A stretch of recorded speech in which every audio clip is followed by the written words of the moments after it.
So I want to introduce you guys to, where is Julian Placino? There he is. All right, guys, I want to introduce you to Julian Placino. Now, he is a keynote speaker. Of course, he's going to be ours here today. And Julian and I have a similar background. You know, we've been in recruiting, mainly in the IT environment. And God has called us both for something different. Julian's going to tell you about how his service is to people today and bring us a wonderful, wonderful, all right.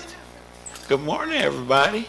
He's going to bring us a wonderful message about some things that we might want to take advantage of. So are you mic'd up already? I'm mic'd up right now. Okay. Do you want to do a quick mic test? Testing, mic check. Okay, awesome. All right. Well, Foster, thank you very much. Get this out of your way before it starts ringing. Absolutely, yeah. Well, hi, good morning, everyone. Good morning. Thank you, Foster, for that introduction. It is great to be with you all here today. My name is Julian Placino, and I'm a recruiting consultant. So as you can imagine, I am often invited to speak on the topic of recruiting. And that's why I was very humbled and excited to be invited by Trevor to speak on the theme of motivation. But as I was crafting this message, I did have a little bit of apprehension for it, because what a daunting task to create a message from scratch to inspire an entire group of individuals. Because I know what inspires me is not necessarily what will inspire you. So today what I'd like to do is to just give you some tools to help you do three things.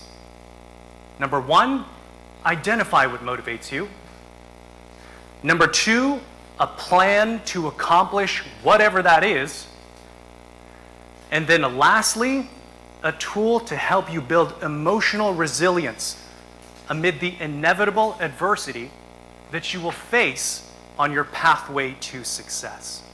If that sounds good to you, raise your hand and say aye. Aye. Awesome.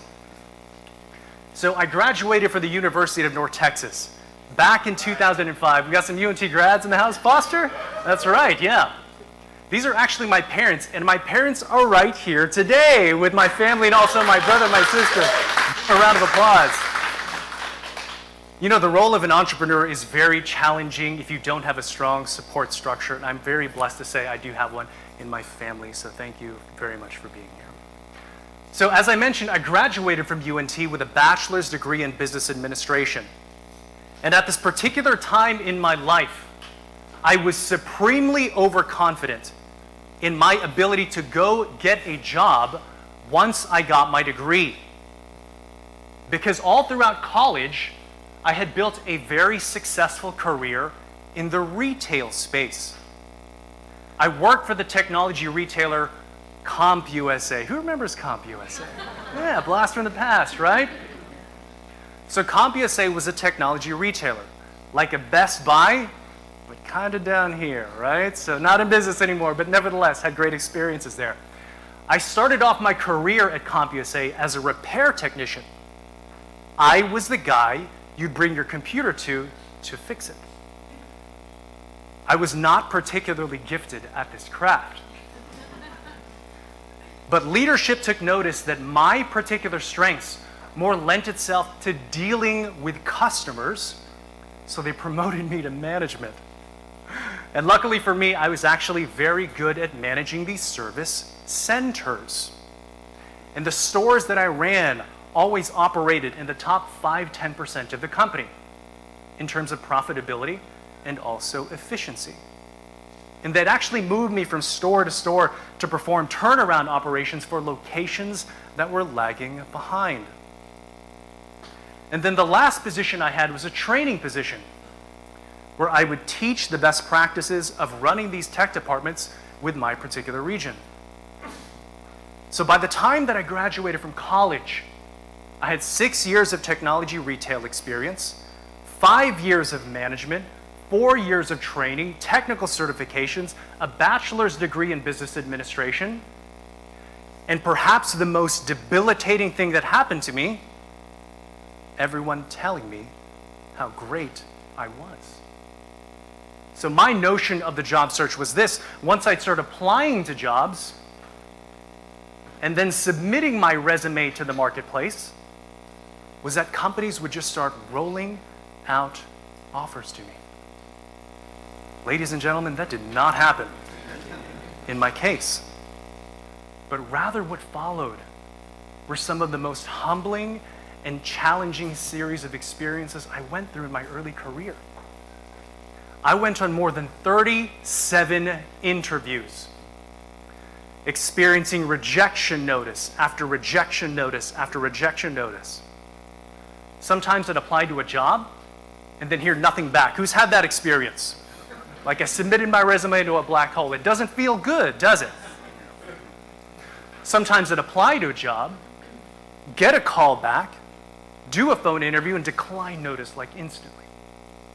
But most of the time, I would be invited for in-person conversations, doing multiple phase interviews, technicals, behaviorals, group panel discussions, feeling like I nailed every step of the process, only to be followed by, you guessed it, another decline notice. And after being told no so many times in a row, I was really beginning to lose heart and confidence in myself. And I fully recognize that there are worse fates to affect the human condition outside of just not being able to find a job. But for me, that was my identity. I was the young, successful kid who was supposed to go take over the world. And here I was charging out into the marketplace, and no one wanted me. But something was happening during this time, which of course I couldn't see. I was learning how to shake hands. I was learning how to make eye contact. I was learning how to follow up after an interview. I was learning this definitive process of how to find a job. And then finally, the one company that decided to make me an offer was a company called Robert Half International. And Robert Half is one of the oldest, largest, and prestigious staffing firms in the entire world. And I accepted the job of a recruiter, which is like a junior level recruiter. So there I was. Instead of spending every waking hour of my day trying to find a job for myself, I was beginning a career where I was still doing just that, but now in the service of others. And that's what I've been doing for the past 16 years. And I've had the privilege of hiring hundreds and coaching thousands successfully into employment. Now, what's the lesson from that story? It's this: gold and silver are refined by fire. You see, ladies and gentlemen, we become who we are, not in spite of our suffering and adversity, but because of it. And if you look at the story, the kind of adversity I was going through, it was as if life was literally preparing me for what I'd be doing for at least the next 16 years. Now, what I just shared with you is my anchor story. It is the story that I anchor to when I experience suffering present day. When I am in a place of overwhelm, frustration, and endless doubt, I reach back into the past and shed light on my current stance with this. Because this is the best evidence of how suffering can bring about a greater good, and that's a fact. Now, I want to share a detail about this story, which I have never shared publicly before. On that 37th rejection, I was at my wit's end. I was at my apartment, I was alone, and I saw the email come through from a company called Martin Fletcher. It was a healthcare staffing firm I really wanted to work at. And seeing that, I was instantly filled with grief. I fell to my knees with tears in my eyes I cried out. And I said, God, I cannot do this alone. I do not want to do things my way anymore. And I fully surrender to your will. Please help me. Not 3 seconds went by when my phone rang. It was Robert Bennett. He was the branch manager of Robert Half International. And what was even more interesting were his words to me. He says, Julian, I just want to let you know I haven't forgotten about you. And we're moving in the right direction. It was as if God was speaking to me through Robert Bennett, and he knew the exact same words to ease my suffering in that moment. 3 months later, I was hired by Robert Half, and I began my career as a recruiter. If this story resonates with you, raise your hand and say aye. So this is what I want to do. Everyone, go ahead and take one of the worksheets out in front of you and set that in front of you. So what I'd like you to do is I want to create a space for you to pan through the stories of your life. And I want you to write down the best event that has taken place in your life, which is the best evidence of how suffering has brought about a greater good. Okay? So this is what's going to happen. I'm going to play a timer for 1 minute and 30 seconds. And you're going to write down whatever that story is for you. At the end of the 30 minutes, I'm going to invite a few people to share what that story is. I will first ask for volunteers. If there are none, I will handpick a few of you. So please be prepared to share your story. But listen, when you share your story, you bless everyone here in the room. And you give them permission to connect more deeply and instantly and intimately with it. So please be generous with your sharing. Is everyone here clear on the call to action? Raise your hand and say aye. Aye. Awesome. The timer begins now.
Time. Has everybody written down their anchor story? So I actually want to call on my good friend Sandeepa Vemareddy, actually. Where's our mic runners? Sandeepa is the VP of People at Bottle Rocket Studios. We worked together for 7 years. And here's our mic runner right here. And Sandeepa, if you would, please share your anchor story with us. How has suffering brought about a greater good in your life? Thank you, Julian. And what a great audience. Oh my God.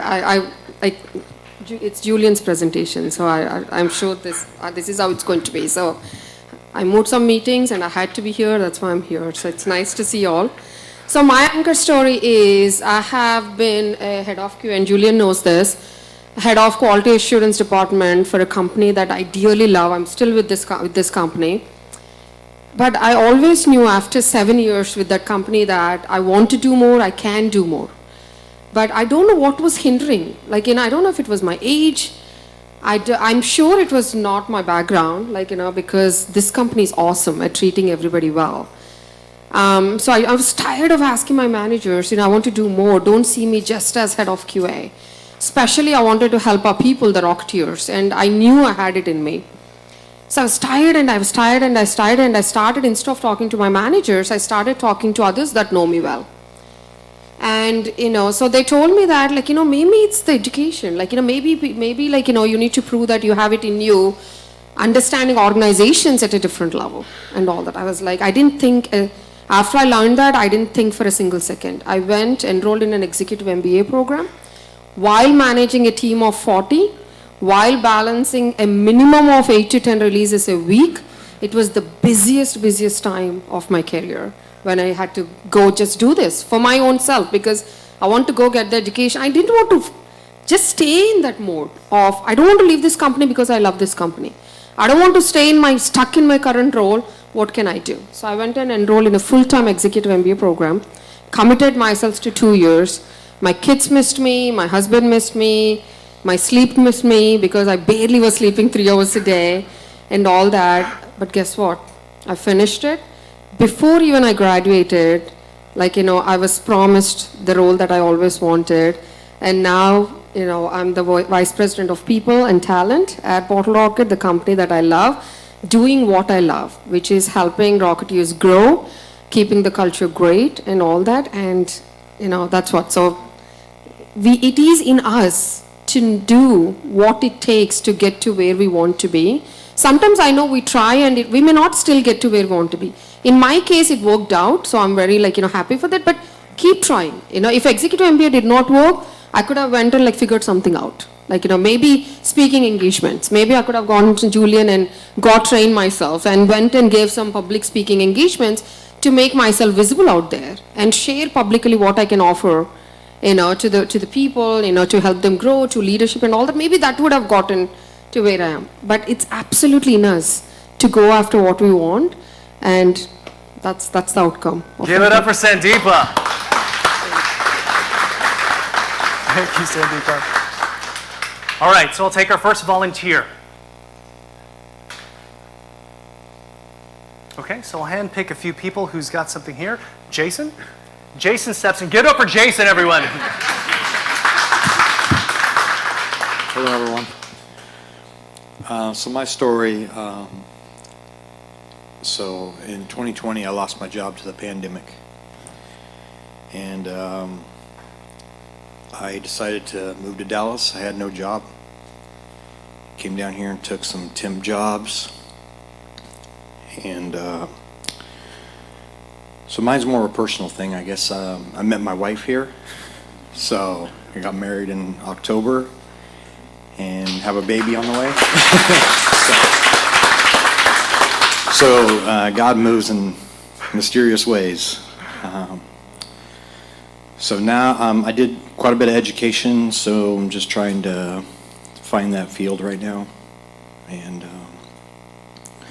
it's challenging, like you talked about. You reach out to a lot of companies trying to, tell them your value, what you can bring to the table, and get a lot of rejections. So, but I think my story just keeps my head up. God, He's trying to find the right thing for me. I'm praying for the right job, right environment, and so I know what brought me here, and that's kind of what I anchor to. It is my family. So awesome. Give it up for Jason. Thank you so much for sharing that. Jason, what I'm picking up in your story is that it's still happening now.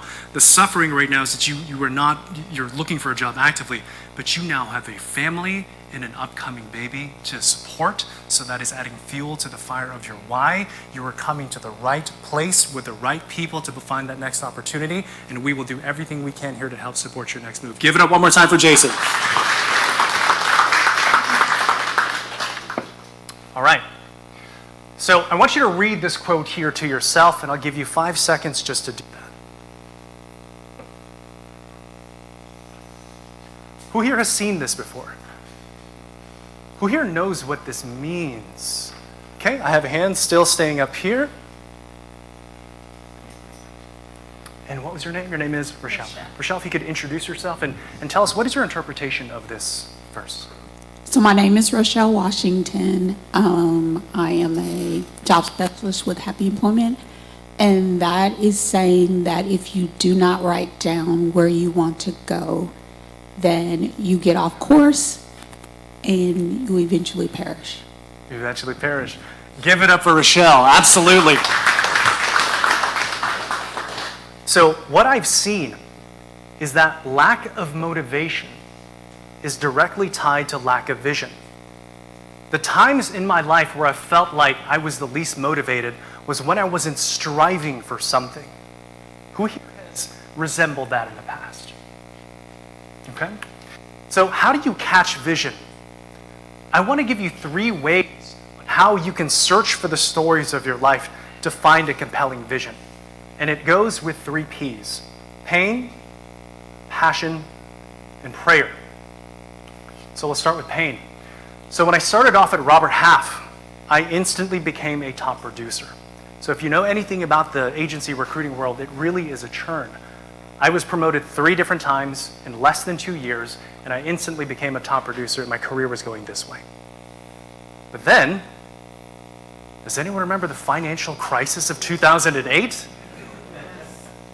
Now, when your job is dependent on the local economy hiring, and the local economy isn't hiring, well, your job goes away too. And I remember the exact same day when I was laid off. It was just like out of a movie. They handed me a box with my things in it. And I worked in downtown in Trammell Crow. That was 30 floors down with the box that I had with me, right? And also, I was too cheap to pay for parking inside the building, so it was a good 6-minute walk to the covered parking that I was in. And I remember when I walked out of the building, it started to rain. Like, I'm not kidding you. I was walking in the rain to my parking lot, just got laid off with the stuff in my hand, and that's when I felt like this is wrong. I did everything I was supposed to do: go to school, get a job, succeed, and now here I am, laid off. And that's when the vision came to me. Whatever it took, I was going to find a way where I wasn't dependent on a single company for my financial livelihood. That's where that came from. 11 years later, I was able to pull that off. But nevertheless, that was a great vision that drew me into the future. The second is passion. So around 2016, where Sandeep and I were working together at Bottle Rocket, I was beginning to feel a little bit of an itch. I felt like I was going a little bit stale in my career, and I was really big into personal development. And I was listening to a lot of podcasts. Does anyone know Lewis Howes? All right, for a few folks here, yeah, School of Greatness, yeah. And I was listening to this constantly, all these inspirational stories of leaders doing great things, and it fueled me. And I thought to myself, you know what? I can do that. I was inspired. The etymology of inspire is Latin, spirar, which means to breathe. In implies into. When you are inspired, you are breathed. You are being breathed. What am I trying to say here? When you inspire someone, you breathe new life into them, and that's what Lewis was doing to me. So what did I do? I started a podcast. That was 2016. Now I produce 221 episodes. I've interviewed company founders, CEOs, New York Times bestselling authors, had our very own Trevor Houston on the show. Everything good that has come from my entrepreneurial journey has come from the show.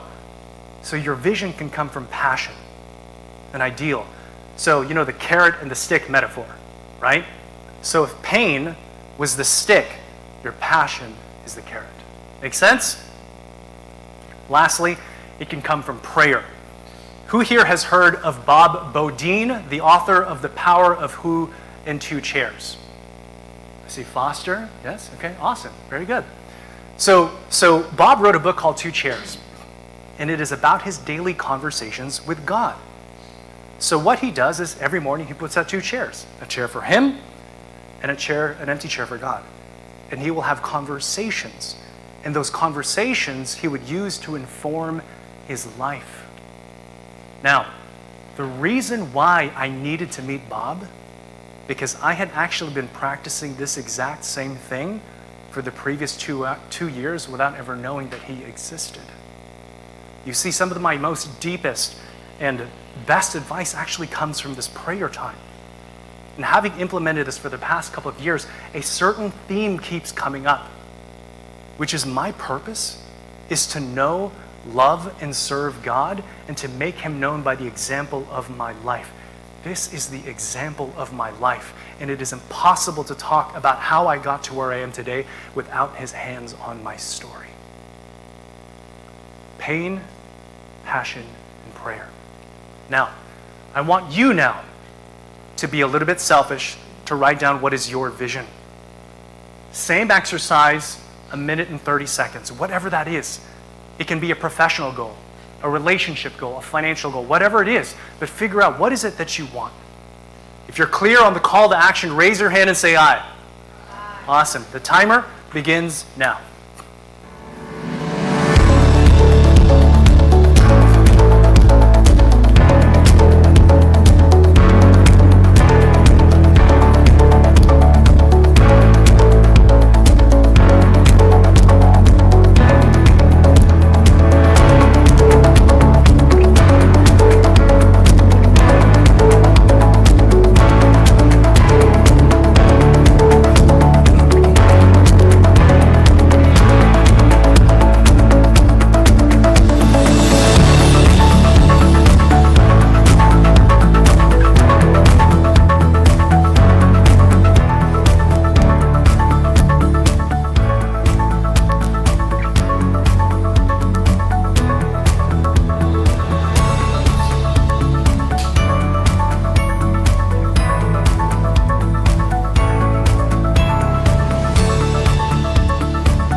End time.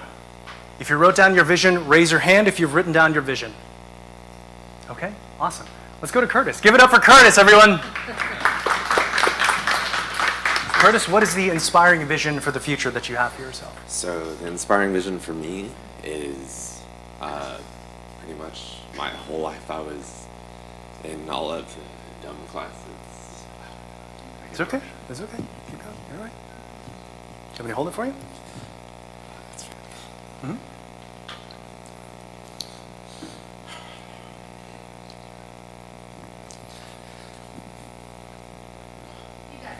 You got this. Give it up for Curtis, y'all.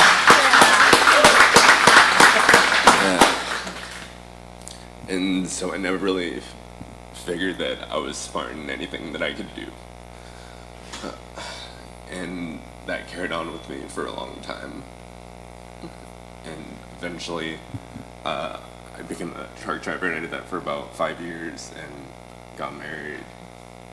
And my wife, she inspired me to do a lot more. And so after the 5 years, I started going back to school, and I realized that, maybe I wasn't as dumb as everyone else made me seem. And so I reignited a passion for learning and just being able to absorb new material.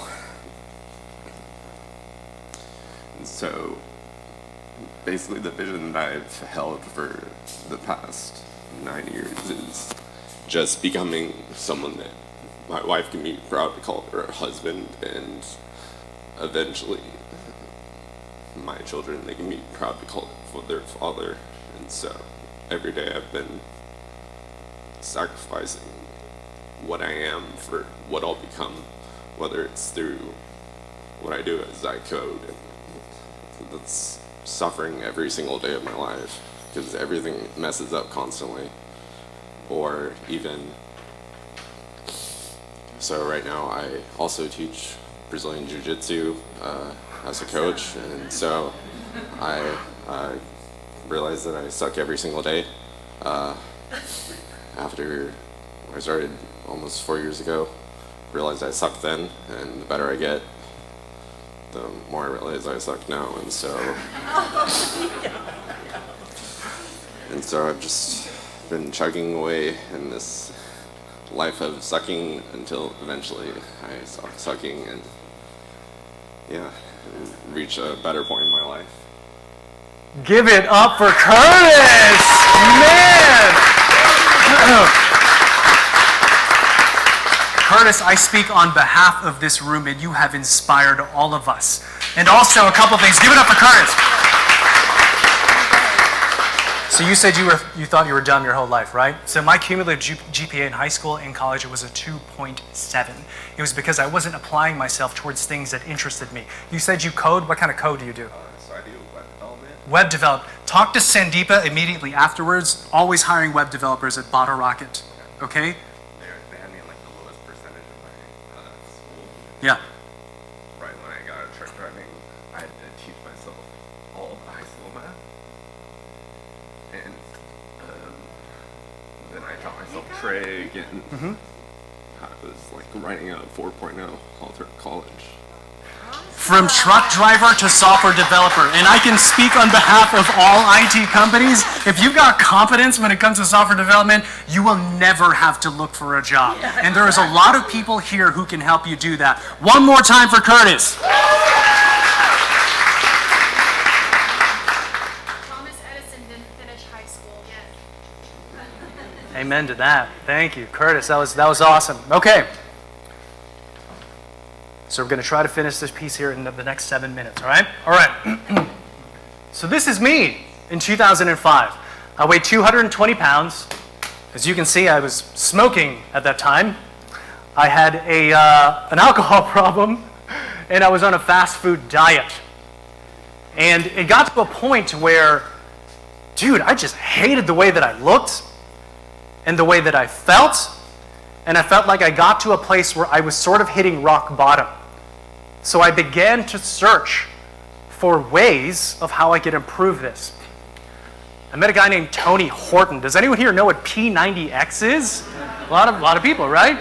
So Tony actually came to Dallas and they did a fitness seminar, and I was like, this is awesome. This is exactly what it is that I need, right? And he is a verified, like, awesome celebrity trainer, and he's helped transform so many people. Here's the biggest thing that I got from Tony. What does that look like to you? Written instructions. Ron, could you repeat what you said? Those are your written instructions or plan. Okay, well, that's not bad. Okay. Those are your written instructions or plan. Ron said written instructions or a plan. Give it up for Ron. And why is a plan important on your way to achieving success? It's like a roadmap. It takes the guesswork out of where you need to go. So this is what happened. I lost 7 pounds after the first cycle of P90X. After the third round, I lost 15. This is the point that I want to share with you. There is a direct cause and effect of the kind of outcomes that you produce and the plan that you adopt. So we had my present state, which was overweight, smoking, having a really bad kind of lifestyle. I met a mentor. That mentor gave me a plan. I executed that plan and produced an outcome. This is literally the hero's journey that they write in movies all the time. Does this make sense? Now, what I'm trying to convey now is this. The quality of plan you have can radically transform your life.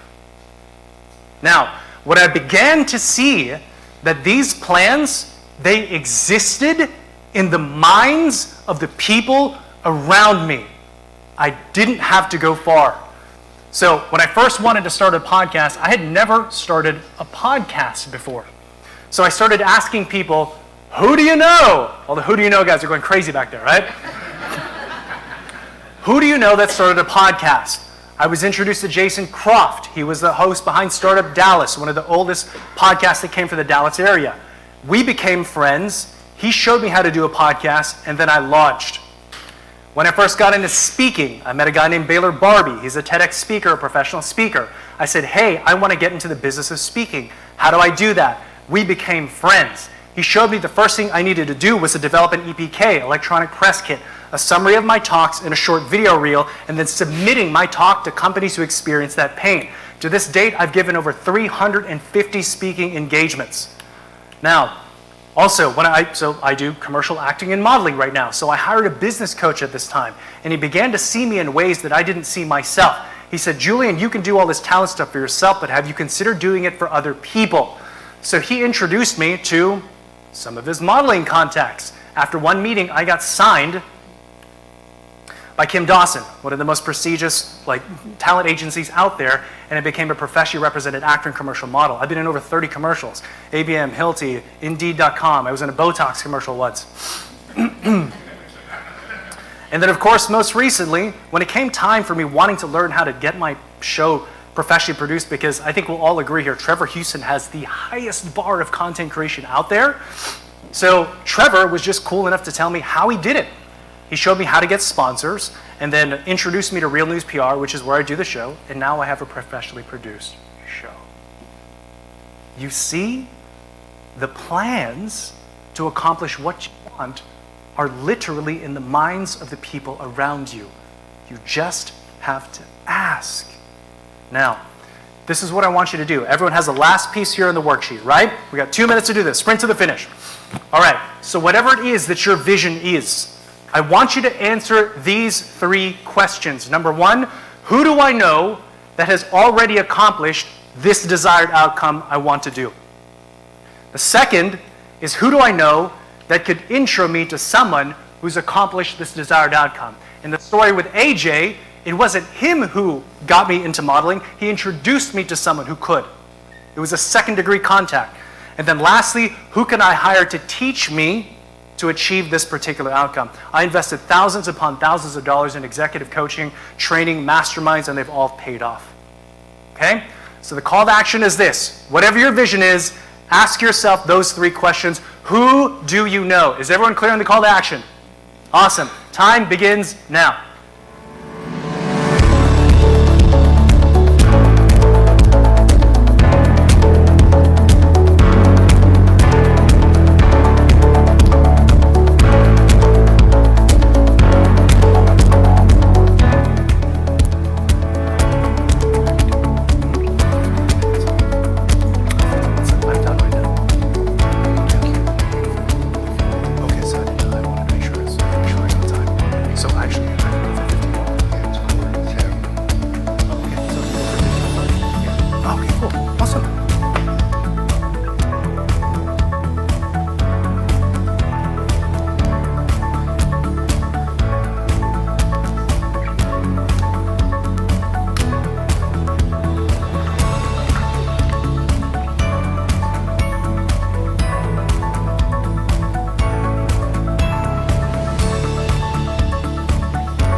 All right, time. If you were able to at least put down 1 name, raise your hand. Okay? If you're able to put down 2 names, raise your hand. If you're able to put down 3 names, raise your hand. Paige, you self-selected. Everybody give it up for Paige. So Paige, what I want you to do is first share with us what your vision is, and then also share the names of each of the people that you wrote down and also the context behind it. Give it up for Paige, everyone. All right. Well, so I'm still kind of working out on my vision, but my vision is to basically to succeed and to not really feel like I'm behind in life. I'm considering a career change. I kind of want to get out, ideally out of the recruiting field. I just don't really feel like it's for me, and I've been kind of stuck in that career for 7 years. We have a saying in recruitment: nobody picks it on purpose. You fall into it, and that's kind of what happened to me. But I want to be able to, make enough money to live and to have enough to be able to really, pay off debts and to travel to fun places, and, got a little bit of FOMO when I see what some of my more accomplished friends are doing. So I have a friend, her name is Angelica, and she's already accomplished, I think, a great career, has good skill sets, so try to get with her to see what I could do better. I have a friend who could probably introduce me to somebody who's accomplished changing careers, someone I worked with in the staffing world. Her name's Jessica Vaughn, and she has her own recruitment business, but I feel like she probably knows a lot of people that I could talk to about, someone who successfully changed a career. And then I don't actually remember this person's name, but I'm part of Young Catholic Professionals, and they have a career coach that I could hire to teach me how to achieve a career change. So that's pretty much what I'm wanting to do, and I think I'm entering a situation where this time I might be able to afford, when I had setbacks in the past career-wise, I would just jump into the first recruiting firm that would hire me. I think this time I'm in a situation where I can take some time and step back, and so I'm going to take advantage of that. Give it up for Paige. So Paige, what area of recruiting do you specialize in? IT recruitment. IT recruitment. Okay, so I know of at least 3 here that have made the change. So I have made the change, right? So I'm happy to share with you whatever. Kimberly Shapiro most recently started her own company. Foster Williams is an IT recruiter. Now he does all of this crazy stuff here. So what I'm trying to say is that it is possible, right? And these other individuals can help ignite your vision and show you steps to take. Make sense to everyone? Yes. Awesome. So we have time for one more. Who wants to share their vision? Now here's the thing. Here's what. Oh, Gary? Oh, give it up for Gary. You got to volunteer. Thank you, Gary. Just a vision? Do the vision and then the names. Yeah. Oh, okay, I wouldn't say that. All right. So my vision is kind of simple. I realized the calling of my life is to basically make sure that I'm a spark to others. So within getting my own success off, my friend that's sitting here knows how I try to push her. So I want to make sure that everybody's inspired and driven and motivated like you talked about today. And as far as my vision, I just want to be successful and be able to provide that spark for others and let them know that anything is possible. And how do you want to do that? How do I want to do that? So going through a career transition right now. So I'm doing any and everything you can think of, including networking, Ron, Blake, others that I've met here. Just making sure that you're putting your best foot forward, making sure you're not getting discouraged, because it is a long road. My story isn't done, and as far as the gentleman right here said. So just making sure to let them know that persistence is everything. Love that. Okay, so what I heard is whatever it is, the role that you have, you want to be a spark to ignite the passion of others. Is that correct? Yes. Awesome. Tell me about your 3 who's. Okay. So my 3 who's, Taylor, Mr. Ron's daughter, I was introduced to her. I have a few other people. I'm looking to be a business analyst next. So I have a few other people who I've met through my LinkedIn network, Josh and a young lady named Mecca that I've known for quite a while. In terms of who do I know that's accomplished in these fields? It kind of goes along with the same thing, but it's also making those connections with other people. And then as far as one person or a group, Success North Dallas, that's something that I was introduced to through Casey Hastings. She spoke last month, so that's somebody I can lean on to kind of teach me more about what I don't know. Awesome. Give it up for Gary. Appreciate it, man. All right, so let's kind of review what all we discussed. So the first thing is this: everyone develop their own anchor story. The story that they can bring into the present when the going gets rough. The story that you can use to become more resourceful. Remember, it's not, why is this happening to me? It's, how can I use this to become a better version of myself to produce better outcomes? Number 2, you wrote down your vision. And just like, is it Rochelle? Yes. Like Rochelle said, once you write down your vision, you are much more likely to accomplish it. And then lastly, find your plan. Who do you know? You are literally one connection away from being able to find the plan to help you where you want to go. Is that cool? Awesome. Well, thank you, ladies and gentlemen, for being here. I really appreciate it. Guys, let me tell you why I invite Brandy to talk to us. There is what we call strength finders. You guys are familiar with it. It's wonderful. We take our strengths, we find out what they are, but nobody ever explains to us what we can do with the strengths that we do have. What makes sense? What type of management in these companies that we're looking for? What makes sense for us in our list of strengths that we have?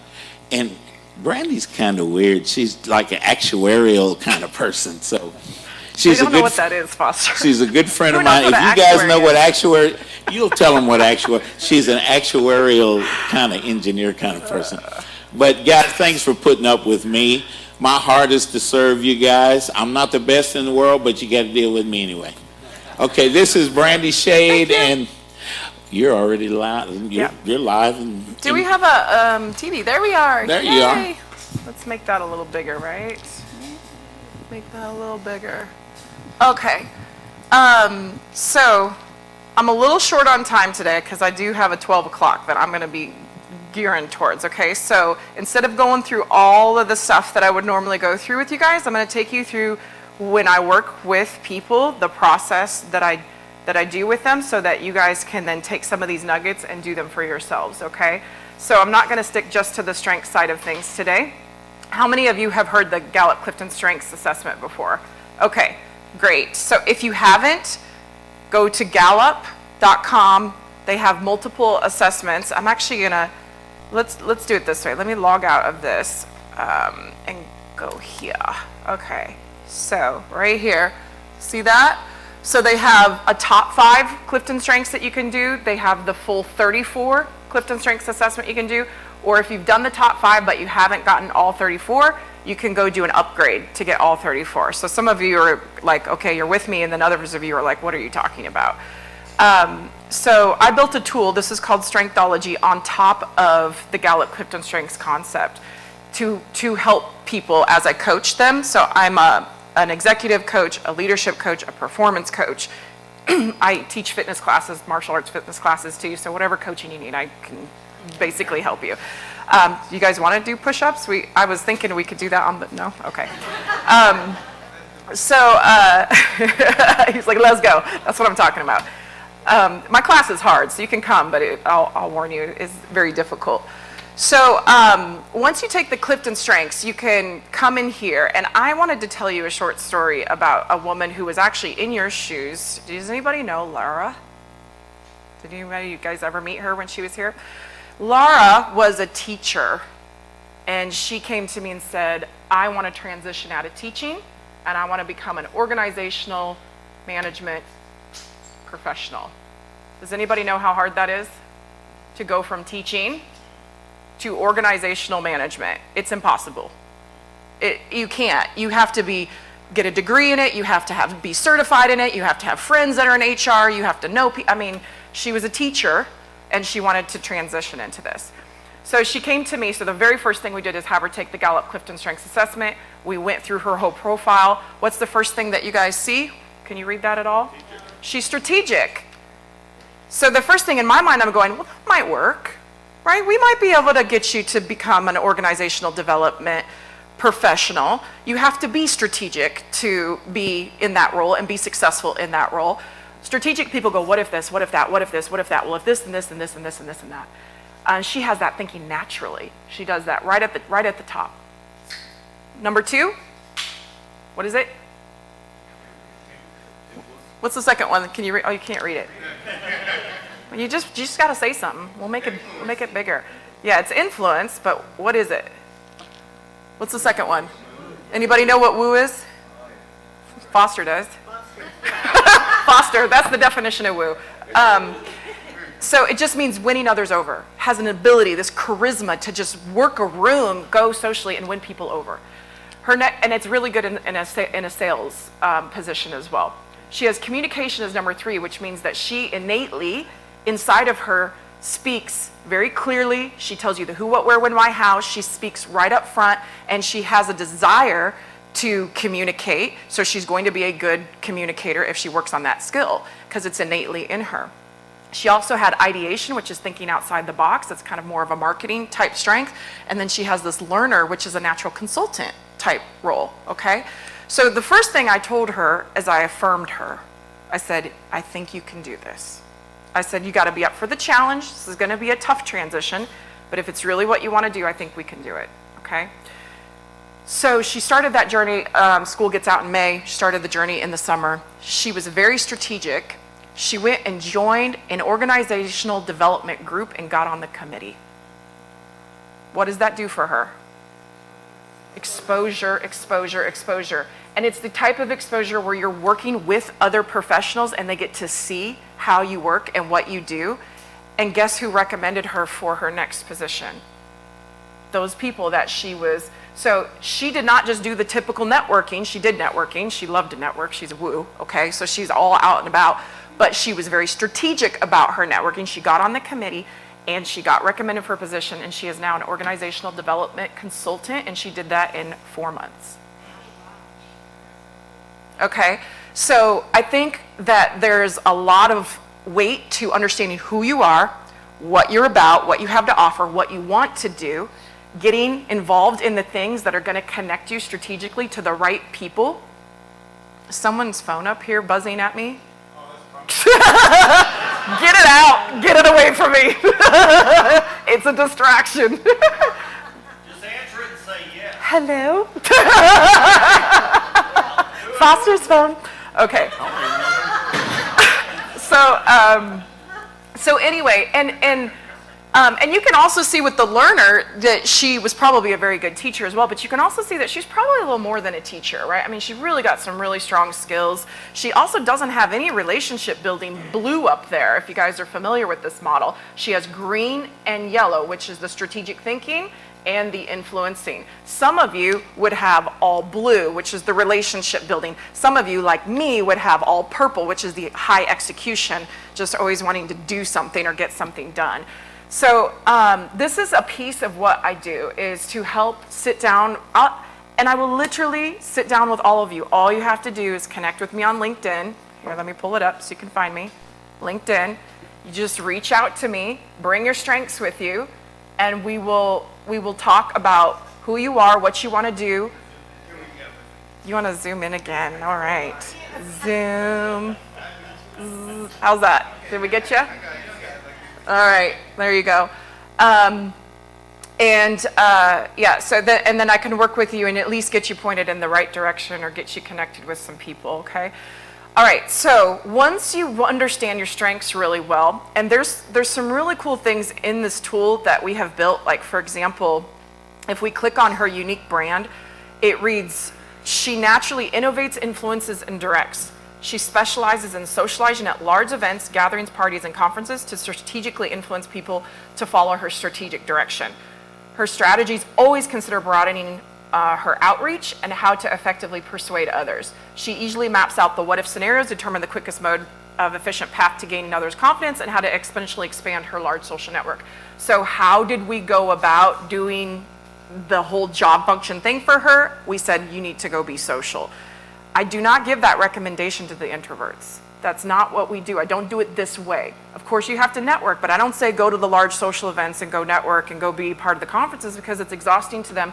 So now you get into an interview exhausted and that doesn't work, okay? So I think it's really important to understand who you are, how you tick, how you're motivated, and what you need to do in order to make it work for you. And I'm gonna show you a quick statistic on this that to me is still fascinating even though I do this all the time.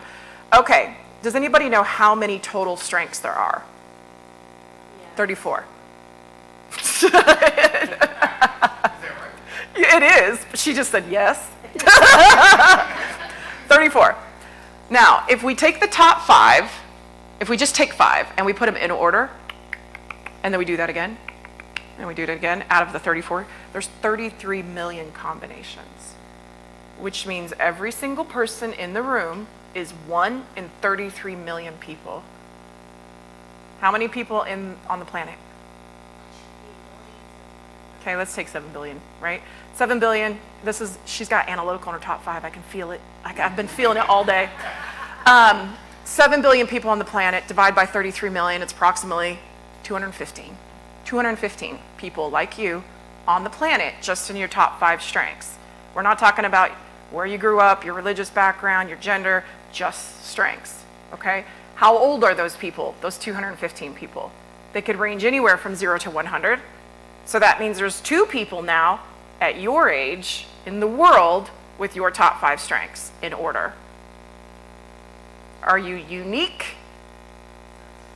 Extremely, extremely unique. If I look at all 34 of your strengths, it's 2.59 times 10 to the 36th power. Extremely. So if I can just know who you are and what you bring to the table and what you have to offer and what you want to do and what your experience is, and we can map that to the person that's looking for you with the exact role at that company, with those managers, with that crew, and we can just get those aligned, you can't fail because there's no one else out there like you. Okay, so now you're going, well, how do I do that, right? I mean, I might know who I am. I've got the tagline. I'm branded, but I don't know how to find those people. So I'm going to show you some tips today on LinkedIn that's going to help you do this. This is really big up here. Okay, like I don't even know where the search bar is right now. Oh, it's here. Okay, so I want you guys to all, you have your phones, right? I'm going to give you permission to get them out here and open up LinkedIn. And I want you to type into the LinkedIn search bar, I think it's what is it? I am hiring? We are hiring. We are hiring. Like this. We are hiring. We are hiring. Type it in. See what comes up. Nothing?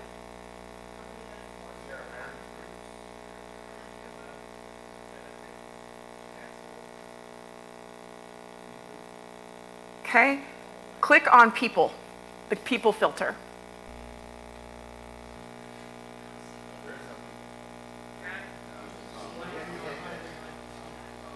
Look harder. It's there, I promise. I love the people that are like, yeah, it's there. I've got it. It's there. Oh, you found it. Oh, it's there. Okay, so can you guys see? It says Troy Walter, we are hiring. You know, whatever her name is, she's hiring. How many results did you get? Where's my analytical person? How many results? I got 755,000 personally that came up. There's a lot of people reaching out, guys. All those people are reaching out saying, we are hiring. We are hiring. We want to talk to you. Reach out to me. So I could click on, Miss Troy here, and I'm not saying do it randomly like this. I got to teach you the tools first, and then we got to put it all together, okay? So here's Miss Troy. We are hiring. I might want to go see, okay, where are you? She's a corporate recruiter. Okay, how do you guys feel about going, oh, she's a corporate recruiter for Real Manage. I'm interested in that company. It's in Plano, Texas. How do you feel about just connecting with her like that? Would you do it? Why? You got nothing to lose. Okay? Now, go connect. You're going to get about 50% of those coming in to a connection with you. What do you do next after they connect? What do you say? Thank you for connecting. That's a great start. Next, you're going to say, I applied for this position. Here's the link. I'm very interested in it. Are you the right person to be talking to? Because people like to get it right. So if you say, are you the right person to be talking to? They're going to say, no, you need to talk to so-and-so. Okay? Or they might say, yeah, I am, and thank you so much for connecting. What's another way of doing that? What if you don't want to do it? Yeah, get someone in your network to connect with them and give a recommendation on your behalf to that person and pull you together. So I could say Tessa, is got 5 years of experience in this, 10 years in this, 30 years. I highly recommend her for this position. Put it all in the the 2 names and the message together, and introduce somebody that way. You all have each other to help one another. You can do that for one another, or you can get a close, someone you've worked with to do that. Okay. So does everybody understand the we are hiring thing? Okay. Because we're looking for people who are nice and want to talk to you. So who was it that was saying yesterday or something like, you should reach out to everybody in your network? I'm like, no. You should reach out to the people that you know are going to help and that want to help. You shouldn't be reaching out to everybody in your network. Like, everybody's not nice in your network. Not everybody wants to help. Not everybody's interested in you. You wanting to focus on the people, yeah, right? You want to focus on the people that want to help and that are interested and that are going to get you through this. Okay, so you guys, I heard somebody, let's take an example, software engineer we have in here, yes? So what if I type in hashtag hiring, hashtag software engineer? Have you guys ever done this? What comes up? Do it for you. You don't have to do this one. Just do the one that you want. Look, Grace, Global Talent Acquisition Specialist said, oh, she's talking about if you're hiring someone. Hold on, we're trying to find someone that's got a post. Hold on, post. So I'm gonna click on posts this time, not the people part, okay? And I'm gonna find somebody that has a post out here. Here we go. I'm hiring a software engineer to work remotely. David, Cash, blah, blah, blah, blah, blah. So I just found somebody that put a post out on LinkedIn that said, I'm looking for you if I'm a software engineer. I could comment right here. I could say, David, I applied for the position. I'm very interested. Can we chat? It's a direct connection. Who hires you, the machine or a person?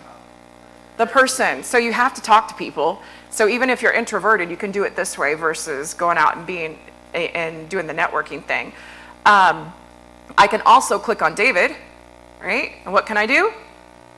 See if you guys are catching on. What can I do to David? Connect, right? So I can connect with David, send, and I can say, hey, I applied for this. Once he connects, blah, blah, blah, blah, blah. So I have two ways to just talk directly to the guy who just posted this position that's trying to find me, and I have the skills to offer him, okay? If you want these types of things to come into your feed on a daily basis, for example, you can go to, let's go back to that. See how this is lit up blue here on the screen? If I click on that, I can now follow that hashtag. You know how many job postings I get in my feed every day because I'm following this hashtag? I see them all. And that's why when I know you guys, when I've worked with you and I see them, I just tag you. How do I tag you? Let's go back to David's. I go to the comment, I do an @ symbol, and I do, Susan, I'm gonna use the example. You know, Susan, I would tag her like that, post it. She would then get a notification that, okay, Brandy says, take a look at this. I should at least look at it and see if it's something I should look at. If it is, I go apply, and then I come back to the post, I say, I applied, and I try to connect with the recruiter, okay? Is that helpful? Right? Okay. So, that's one way of doing it. Here's another idea. Let me go back, clear out my cache here, and click search. Okay, so let's say I need another example. Give me a job, guys. Just throw something that I can search on out here. Okay, so data analyst recruiter. I could look specifically for a data analyst recruiter out here. Okay, so I might find some data analysts here that I'm not trying to connect with them. I'm trying to find the actual recruiter. So I'm looking. I'm so glad this thing is pulling up today. Sometimes LinkedIn kicks me out. Okay, it's not looking like I got a great search with that one. Data analyst recruiter. Huh? Oh yeah, okay. So if I do I'm gonna do program manager, recruiter, program manager. Okay, let's see if we get one of those. Program manager outreach, here we go, program manager recruiter. So she could possibly be a recruiter for program management. I can click on her, connect, I can look at her posts, comment, apply, and get better connected with her. Okay, so you've got the position recruiters, program managers, data analysts, sales, there's executive recruiters if you're an executive. If you're, let's say, an executive and you need a recruiter and you need your CMO, then you're going to put in CMO or marketing. Like if I actually do like a search for like a hashtag CMO hashtag hiring, guess what I'm going to get up? Can I be a recruiter really quick? Yeah.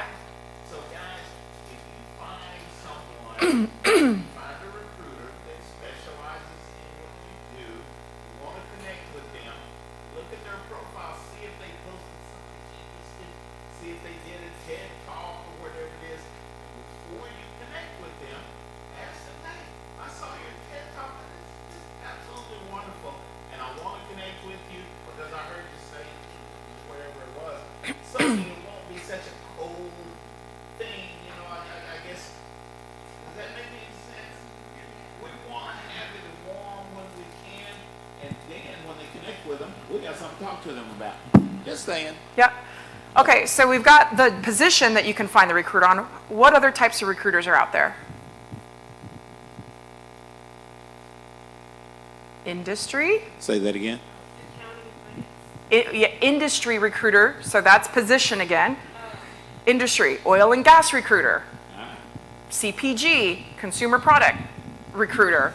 So think about your industries that you're interested in, tech recruiter, and you can search for the recruiters based on that as well and get connected with them that way. What other types of recruiter is out there? Kimberly was a finance and accounting, or is a finance and accounting executive recruiter now. Are you speaking to like search firms? So there's search firms. This is another one.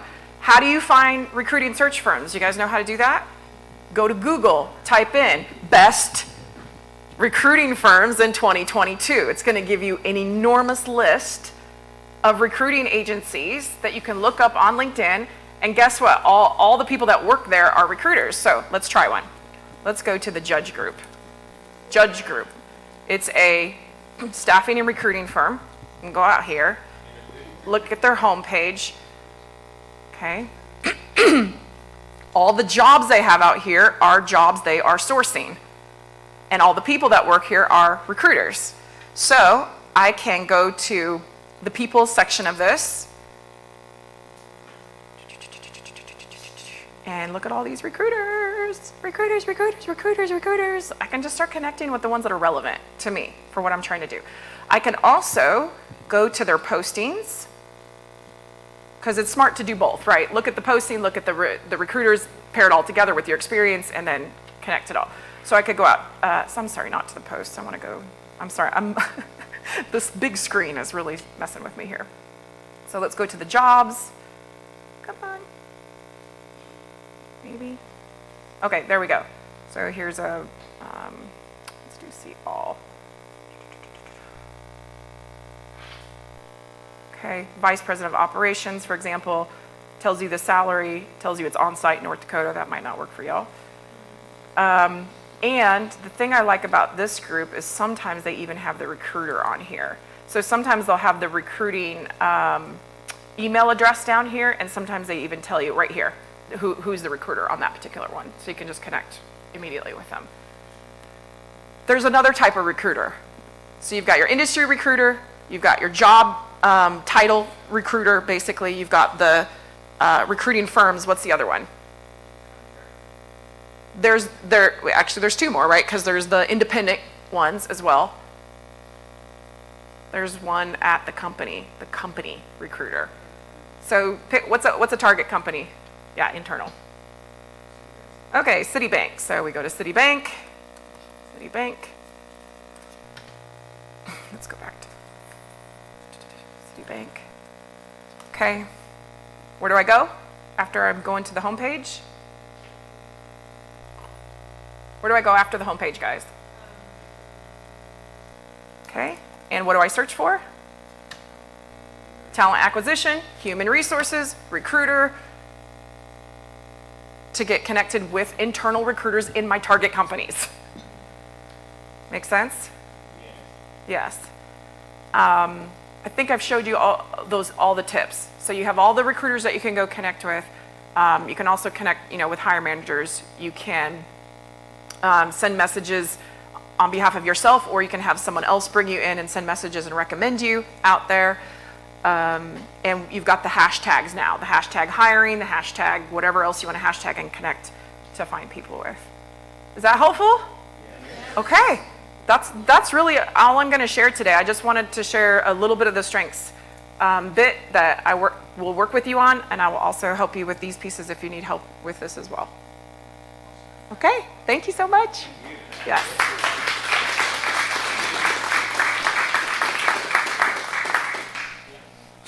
So Brandy, how do they get a hold of you? So LinkedIn, everybody got pen and paper? 682-888-4291. You can call or text, or you can email me at brandy.shade. It is Brandy with a Y, Shade is SCHADE at strengthology.co, not com, .co. So brandy.shade at strengthology.co, LinkedIn. My phone number is 682-888-4291. However, whatever works for you guys. Okay? Any other questions? Sorry, didn't ask if there's other questions. Any questions? We got a few minutes.